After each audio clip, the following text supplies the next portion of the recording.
The area of medical science nowadays has witnessed fast expansion while introducing new treatment processes which are significantly more complex. Scientists always trying to improve treatment service for patients through various means with the development of treatment methods. Due to this, there is a need for discussion between experts in determining a specific ruling regarding new procedures that have been introduced. There is a situation where something desperate allows the illegal to be done in order to protect the patient's life. However, the extent to which the implementation is done requires explanation and guidelines from Islamic experts in order to guide Muslims to be on the right track. Therefore, for further discussion regarding science and medical issue, I will pass it to the next presenter.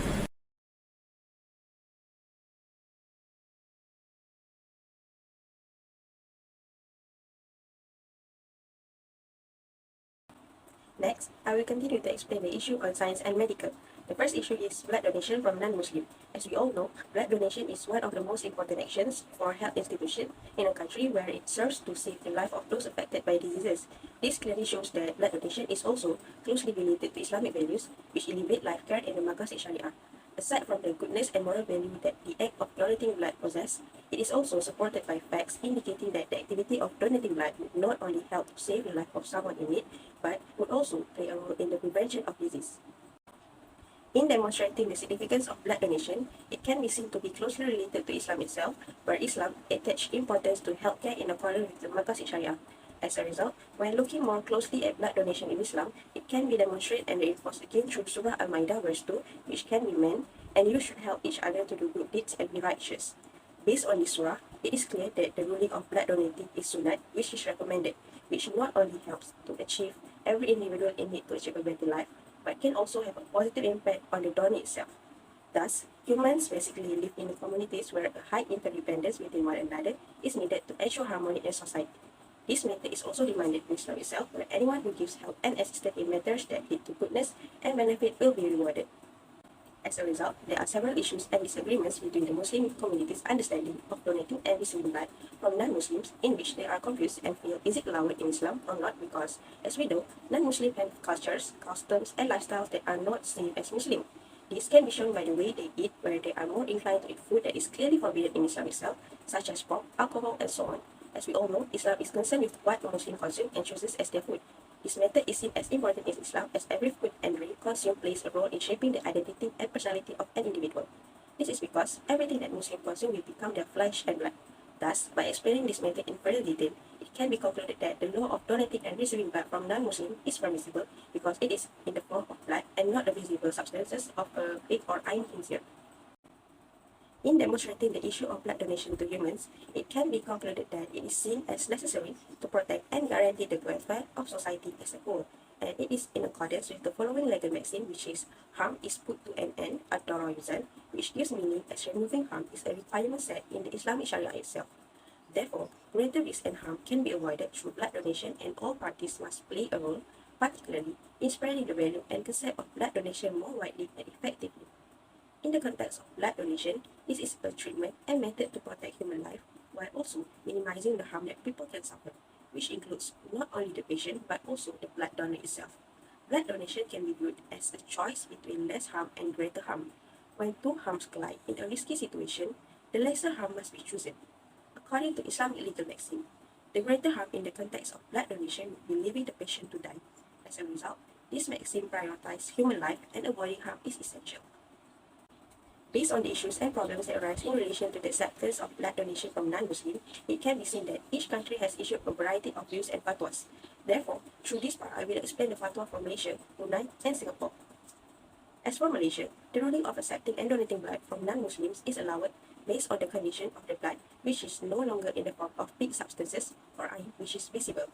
As we know, blood is formed from nutrients derived from various foods and beverage, implying that blood is formed not only from pig substances, but also from other nutritional factors.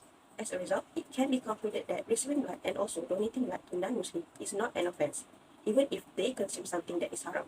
Therefore, based on the Muzakarah of the Fatwa Committee of the National Council for Islamic Religious Affairs of Malaysia, which convened on 13 to 14 April 1982, which discussed blood donation and the use of blood by Muslim to non-Muslim, and vice versa, it has been decided that donating blood should not and does not need to separate Muslims' blood from non-Muslims' blood. This clearly demonstrates that it is not a major problem or issue, and thus society can make use of the blood of these two individuals, which is both Muslim and non-Muslim. As for the Brunei Fatwa, there is no significant difference, particularly in the acceptance of non-Muslim blood by Muslim. They believe that the act of receiving blood from another person to save lives or cure illness is required, even if the blood came from a non-Muslim. This method is required on the basis of an emergency, and if it aids in the patient's health and healing and is the only cure, it is permitted. Furthermore, we know that human blood comes in a variety of forms and must be compatible with the body of the individual receiving it in order to be safe in the future. However, there are also cases and problems that occur when the patient's blood type is a blood type that is difficult to find and it is only found in non-Muslim individuals. Therefore, it is allowed to provide healing and at the same time to avoid long-term risks to the patient. As for the fatwa issued by Singapore, it has stated that the issue and problem of blood donation from non-Muslims to Muslim is the same as the cases in kidney donation and transplantation. Muslim can donate blood and also receive from non-Muslim. This is because when it comes to saving lives, Islam makes no distinction between Muslims and non-Muslim as long as they coexist peacefully. Therefore, the Singapore fatwa decided that blood donation from one person to another is permissible under certain conditions, including whether or not there is a need for the blood transplant. Furthermore, it also must be confirmed by an expert and knowledgeable doctor in the field who can indicate and be aware that blood donation must not cause harm to the donor while also providing cure and relieving pain to both the patient and the donor. Due to this, blood donation is therefore permissible in Islam as it fulfills the condition stated by the fatwa. Since the benefit of blood donation is prevailing while there is no harm involved, it is therefore allowed in Islam. Therefore, through these three fatwa, it can be concluded that donating and receiving blood from non-Muslim is allowed as it can help to preserve one's health. Based on the discussion and explanation of the issue of donating and receiving blood from non-Muslims, it can be concluded that there is no significant argument or contradiction between each country. The majority of fatwas in these countries say that accepting and donating blood from non-Muslim is permissible, which is based on the attitude of humanity and compassion for fellow human beings, which applies to all individuals, both Muslim or non-Muslim.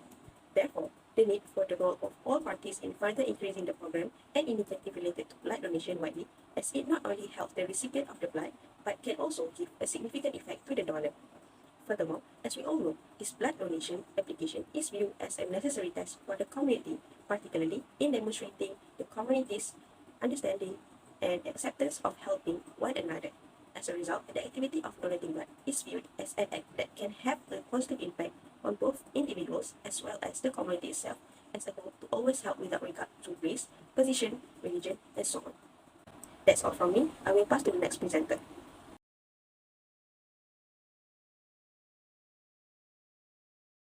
Next, I will continue to talk about the issue regarding organ donation, specifically swine organ transplanted into humans.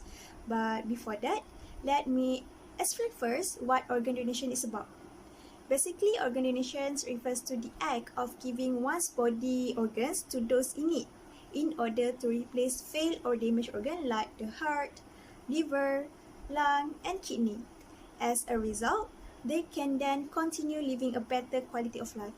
To be frank, in Islam, scholars have discussed this matter and it has resulted in two different opinions, where some scholars think that the method is permitted, which is mubah, while others think that this method is prohibited, which is haram.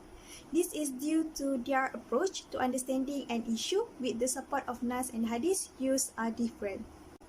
As for the permissibility, the scholar has used evidence from Surah Al-Ma'idah, verse 32, which means, because of that, we ordain for the children of Israel that if anyone kill a person, not in retaliation of murder or and to spread mischief in the land, it would be as if he killed all mankind. And if anyone save a life, it would be as if he saved the life of mankind.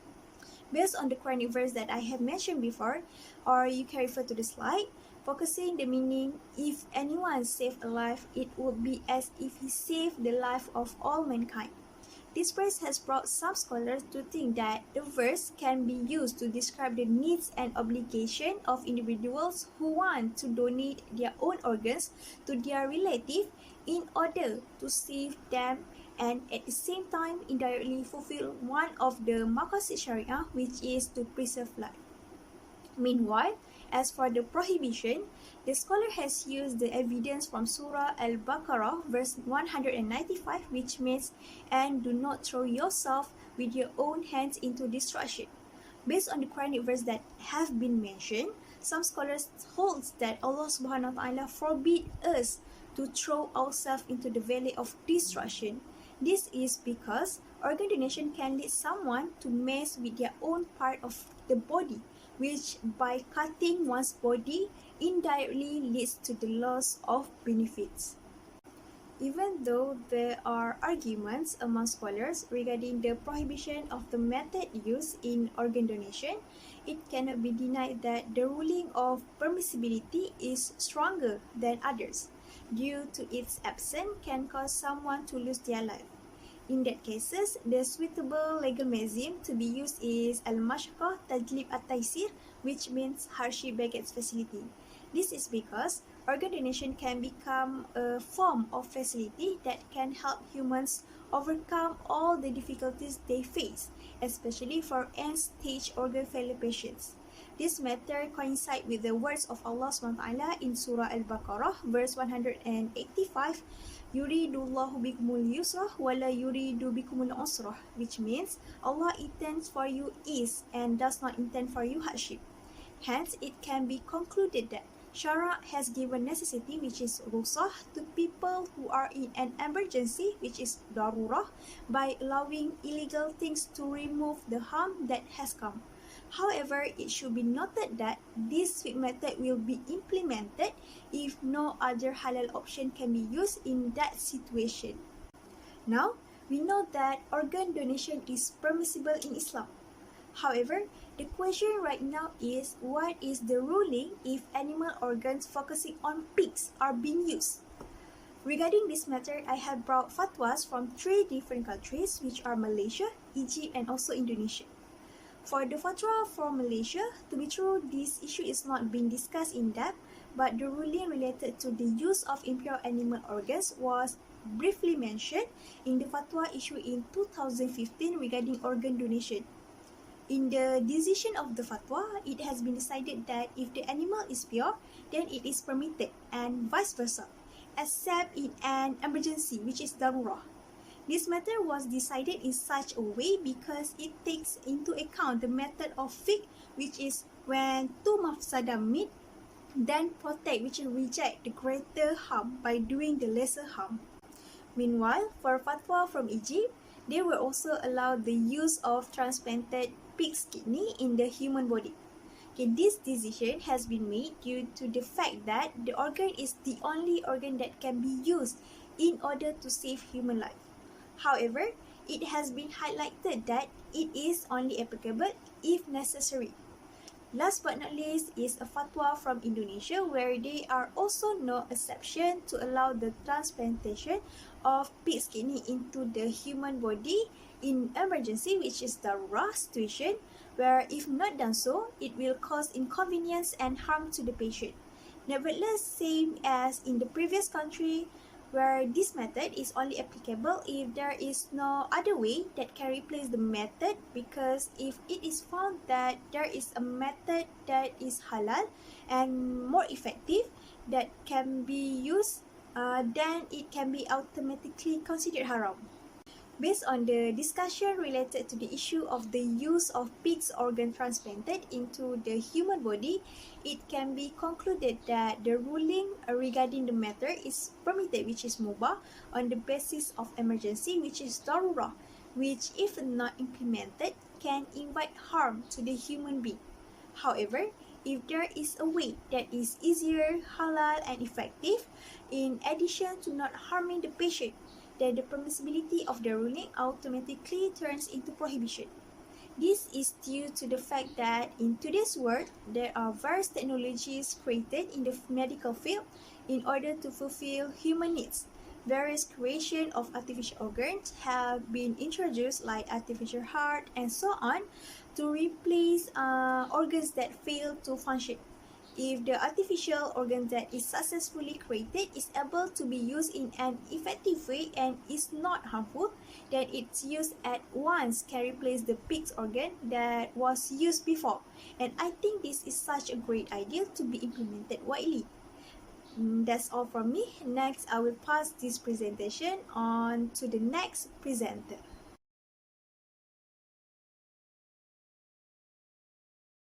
The field of plastic surgery is divided into two sections, which are cosmetic surgery and reconstructive plastic surgery.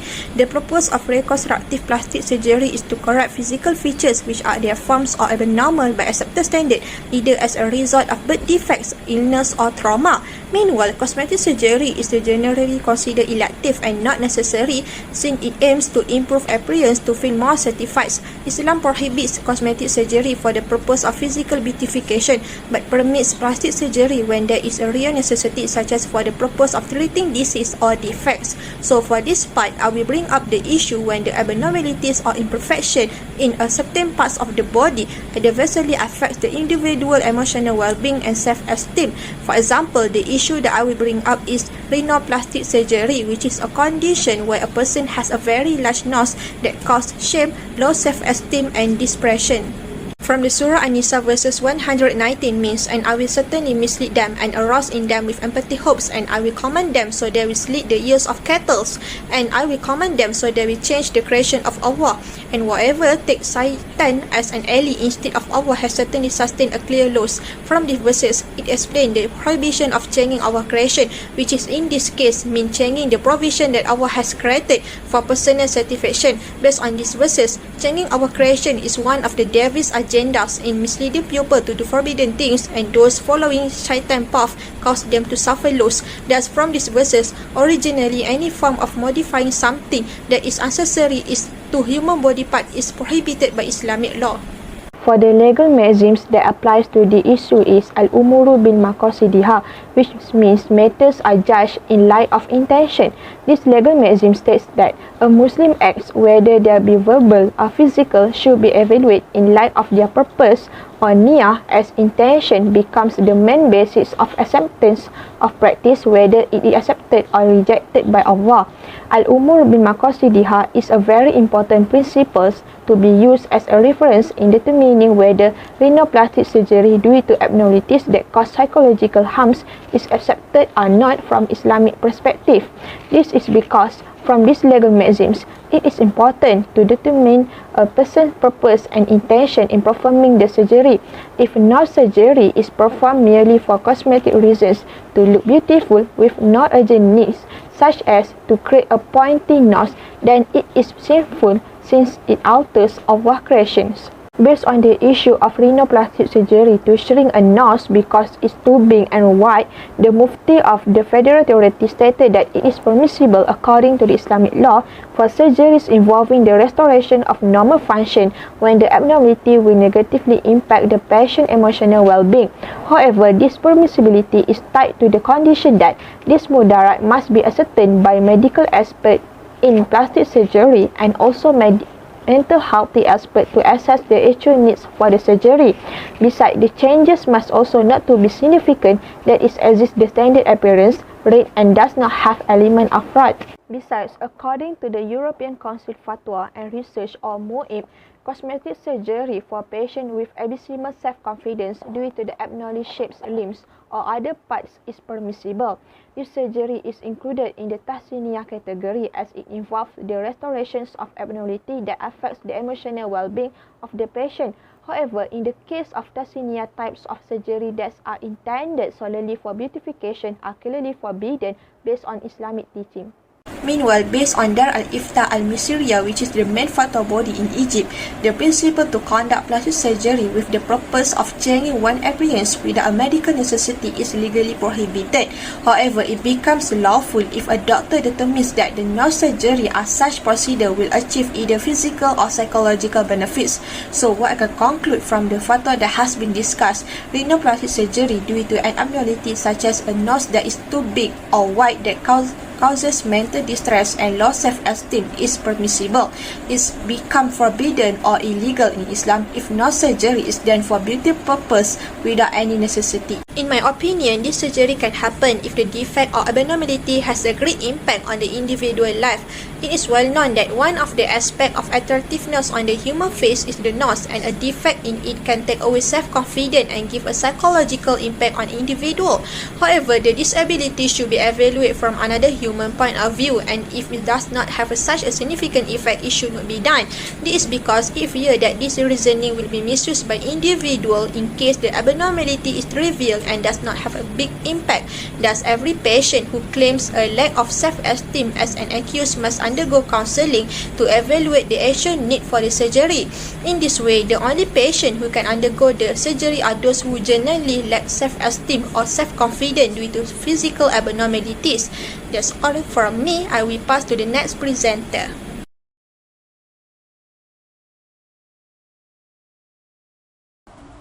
Next, I will present about the issues on taking menstrual preventive pills for female Hajj pilgrims, which is related to the medical for hormone. Basically, in performing the Hajj, these female pilgrims will usually have some problems that they will face, or we call it as obstacle. So, the example I took was based on the challenge in terms of women who are unable to perform a single pillar of Hajj, which is tawaf, because it is prevented by the arrival of their menstruation. So due to this, the female pilgrims become unable to be together or gather with their families and entourage. So this has been stated in the hadith regarding women who are menstruating can perform Hajj except tawaf in Baitullah. The hadith was narrated by Al-Bukhari, which means you do as those who perform the pilgrimage, except that you do not perform in Baitullah until you are pure. This hadith clarifying, which was stated by Imam Al-Hafiz Ibn Rajab Al-Hanbali rahimahullah, about menstruation will not prevent any Hajj acts except for the implementation of tawaf in Baitullah and the performance of the after prayer. In this situation, women who is in head or who are experiencing menstruation can still pray and zikr to Allah subhanahu wa ta'ala. And they can also perform wukuf in Arafah and Muzdalifah, pray in the area and throw the jamrah. It has been agreed that the women who menstruate are required to perform it during Hajj.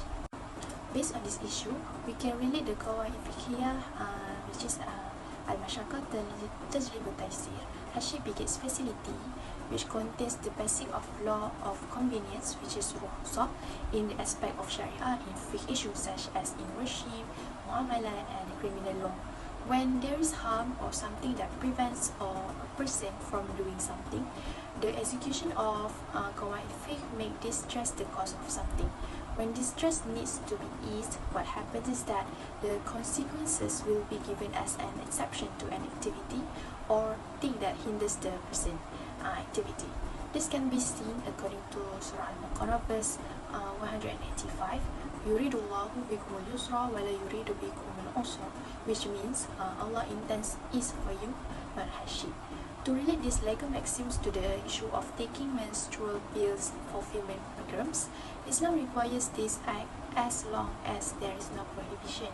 So, even if women are prevented from performing Hajj because of their menstruation, then they can find the solution by taking the menstrual pill earlier so that they can complete Hajj, because there is no evidence that prohibits such an act. The decision taken is to see the purpose of female pilgrims who want to perform worship perfectly and are prevented from menstruating, facilitated by the ability to take pills as long as they do not cause harm to them. Next, I will explain on the arguments of Fatwa, which was taken from 3 different countries, which is Malaysia, United Arab Emirates, and Jordan. Firstly, the Fatwa has been issued in the Federal Territory decided that the use of menstrual preventive pills for female pilgrims is permissible as long as it will not pose a risk that may cause harms towards the woman. These results are based on the jury's opinion, such as Imam Malik, where he stated that taking menstrual prevention pills is makruh just because he is afraid that the pills may give harms. So it back to the dalil in which al-aslu fil ashya and ibaha. If the use of the pill does not cause any adverse effect or harm, then it returns to the original law, which is it is permissible or harus. Secondly, the United Arab Emirates on this issue of the use of menstrual preventive pills, where the General Authority of Islamic Affairs and Endowment decided that a woman who performs Hajj who want to take pill to delay their menstruation is allowable to do so, but they should seek advice from a medical professional so that they can find out if taking the medication will cause any side effects, as well as take note of the description about the medication that suits them to avoid any harms towards them. So lastly, from the fatwa that based on Dar al-Ifta Jordan, they also stated that taking medication to delay menstruation is permissible, especially if there is an urgent situation and it is very necessary for a female pilgrim to take it from the aspect of sharia. For example, if female pilgrim needs to follow her companion or her group throughout the Hajj process generally, and is worried that her companion will wait a long time, then it will be permissible to take menstrual prevention medication while performing Hajj so that she can avoid the situation that she doesn't want.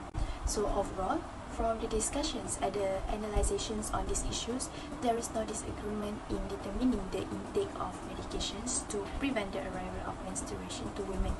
As we know, Islam is a simple religion that will help people in any situation, even if there are any obstacles, especially if it is to perform matters of worship and they wanted to do it perfectly. So Muslim can use this solution to ease their act of tawaf when they are in menstruation.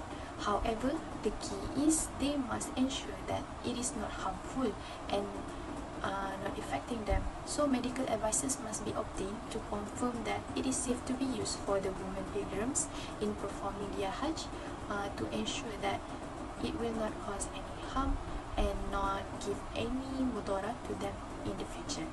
Now that's all from me. I will pass to the next presenter.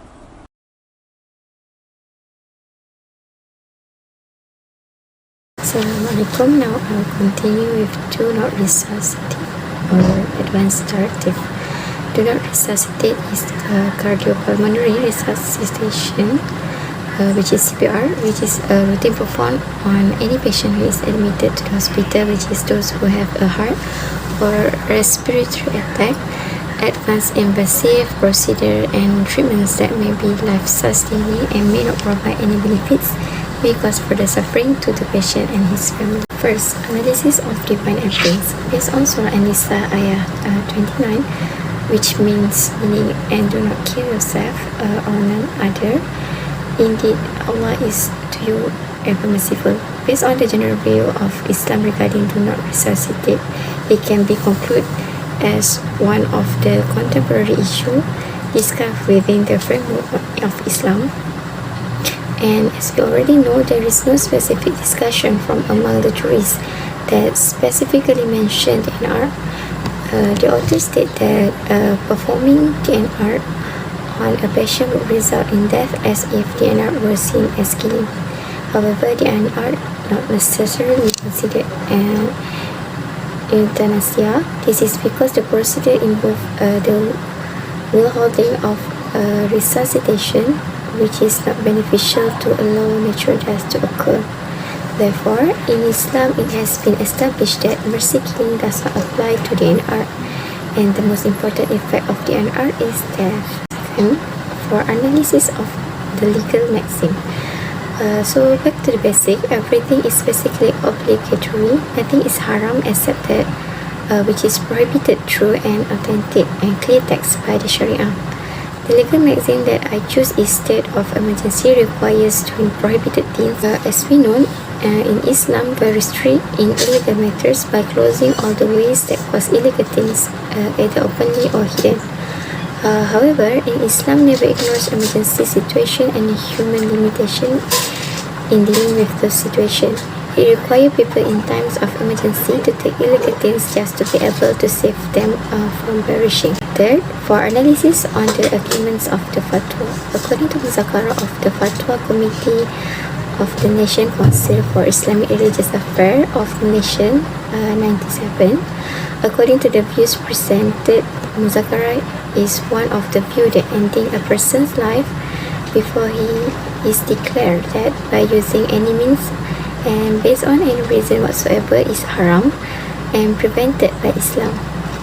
Furthermore, Muzakarah has also decided that the act of speeding up someone's death through euthanasia, or we call it as voluntary euthanasia, non-voluntary or involuntary or machine killing, is illegal according to Islam.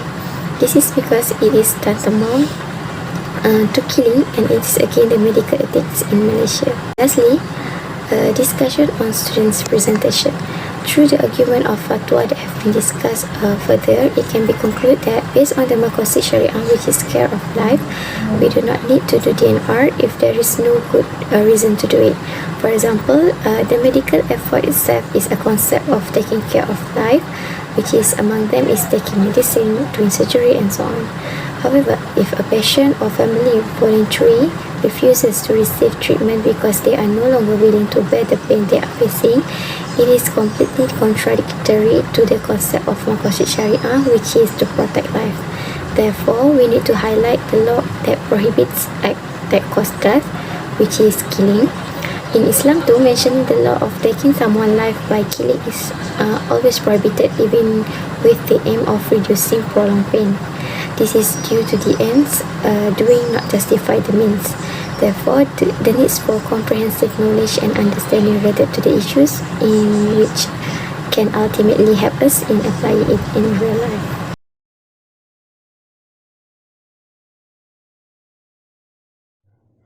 Assalamualaikum warahmatullahi wabarakatuh. Now I will explain about the postmortem or digital autopsy.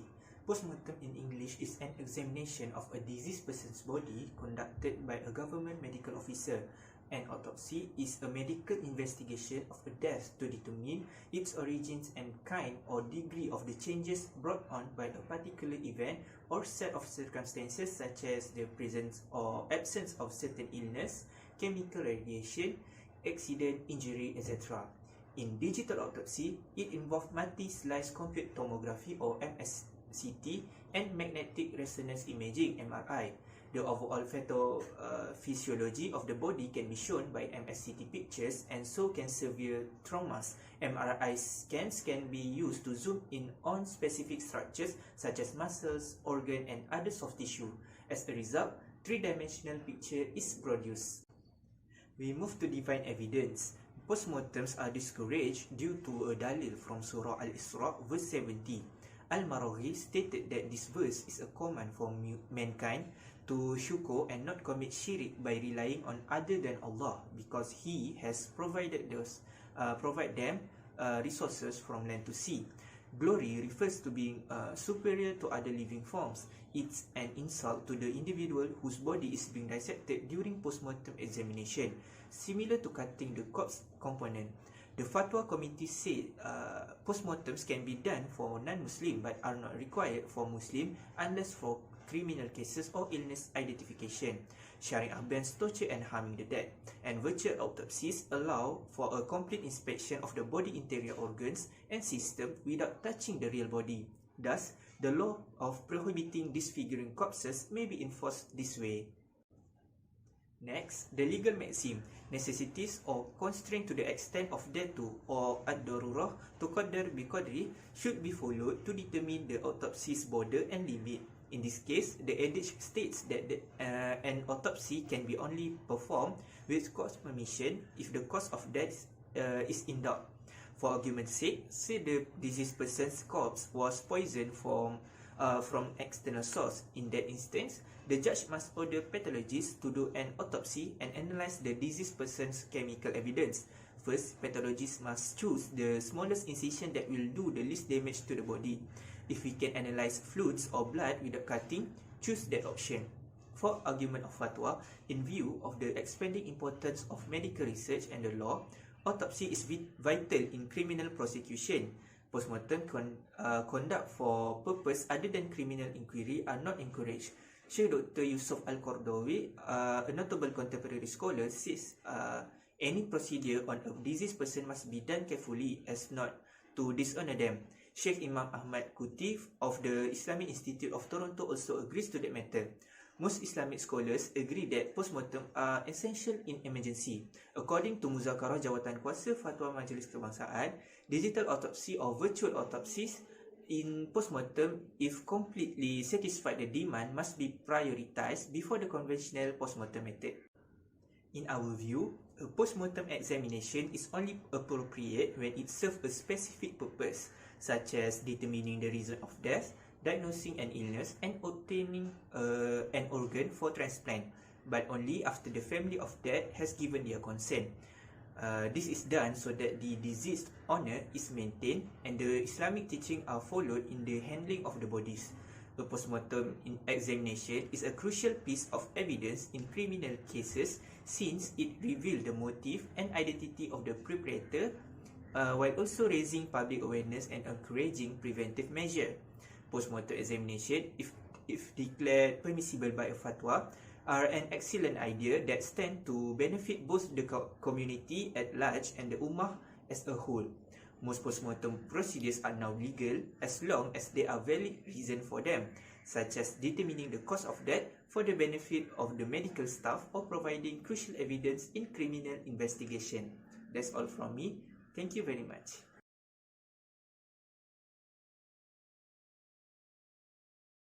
As a whole, the development of technology in medical science has popped up various issues that have resulted in various fatwas issued from different countries, such as regarding rhinoplasty surgery and taking menstrual preventive pills for female Hajj pilgrims. There is no denying that new issues related to medical science like this will keep arising with the changing times. Therefore, every Muslim needs to be more sensitive to current science and medical issues, especially those involving religious law, so that what is done coincides with Sharia law at once the Maqasid Sharia is achieved. That's all presentation from our group. Thank you.